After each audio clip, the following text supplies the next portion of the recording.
Hey guys, so yeah, I am going to be getting ready because I have to go and pick up my little one from the ABA center.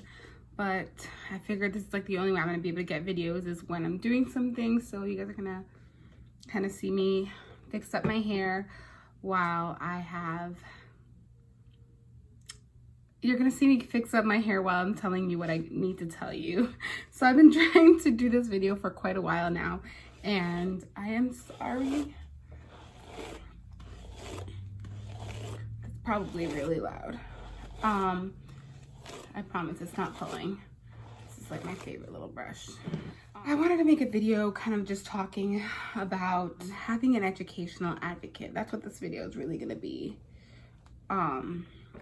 About and how important it is to have an educational advocate. I'm sorry if I keep looking directly here. I don't know where to look. I have not recorded a video in God knows when, since God knows when, so yeah. Bear with me. We're gonna get through this.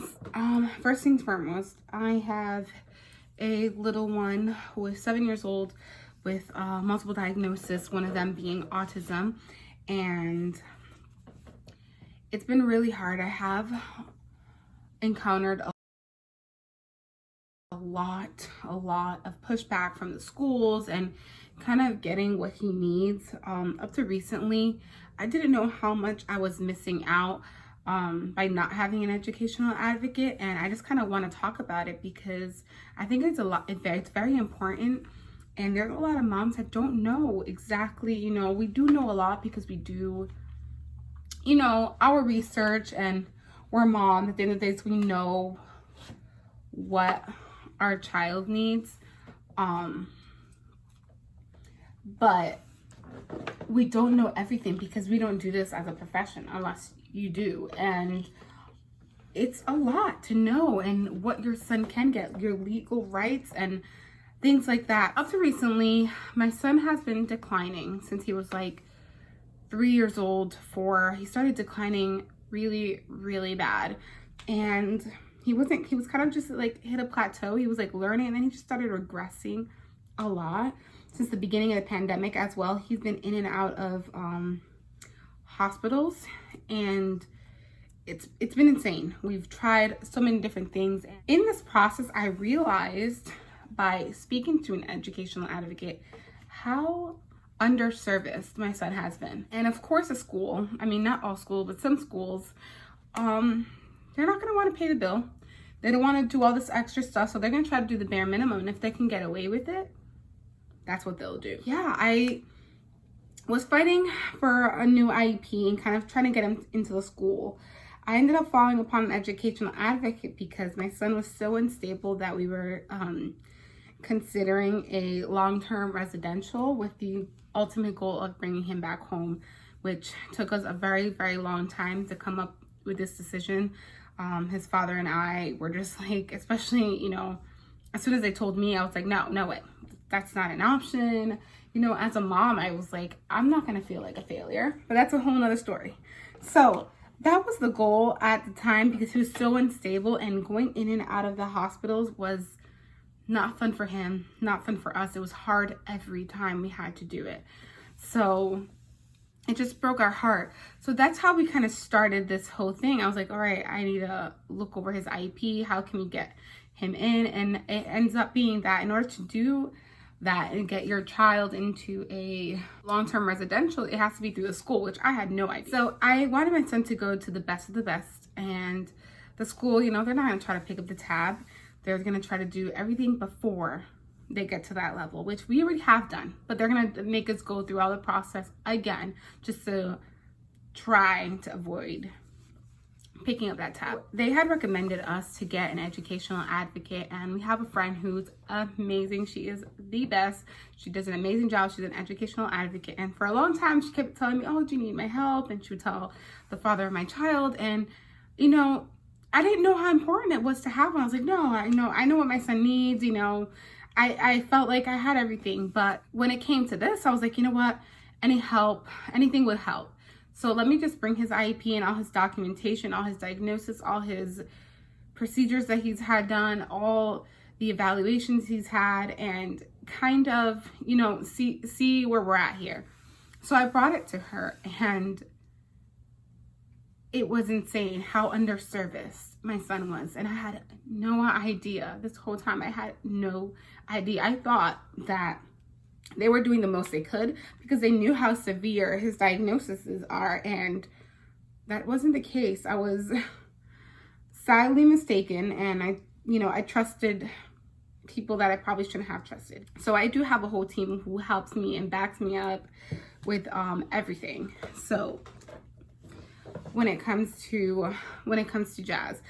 So yeah, and so from there, I started talking to her. She started joining our meetings, and I saw the difference in how the school handled certain things when you had someone who knew and spoke the language, the proper language, you know, that I don't know those words. I don't know the proper way of doing it. I don't know all the regulations. I don't know all the law and all my rights when it comes to that, because I never had to deal with it. You know, this is my first time ever having to deal with this, and I trusted them. So when I saw the difference in how they would react and how they knew, okay, now we have an educational advocate, you have to move, you got to do your job, and we're not here to play, everything changed. Now we are in the process of getting these evaluations done. We did find out another diagnosis that's, it's crazy. And I do want to talk about that in a whole separate video. I kind of just want to make a quick video today of letting you guys know how important it is to have an educational advocate. We are in the process of doing different evaluations. He's getting different testings done, and I can go in depth in another video about his diagnoses and kind of everything going on. And the most recent one, which was something I had no idea what it was, and it's just a lot. So, but yeah, if that's something you guys want to see, let me know down below. I know I just want to throw out educational videos, help other moms like myself kind of, you know, find their way and do the best they can, because no one's going to fight for our child like we are and like we will.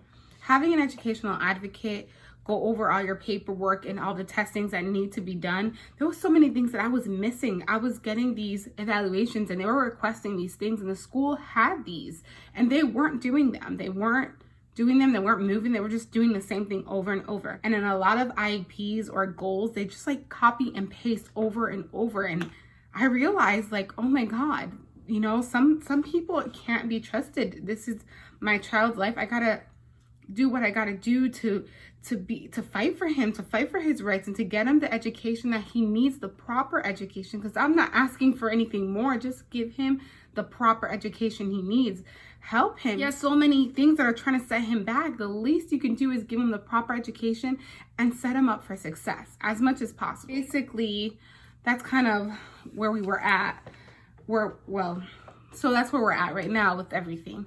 But I did want to say how important it is. I'm still doing my research. I'm definitely making sure that from now on, I have my educational advocate with me. And yes, they can be pricey. So if you do have someone that can help you, oh my God, it is a blessing. But they are pricey, but they know what they're doing. They will go to appointments with you. They will go through so many things with you.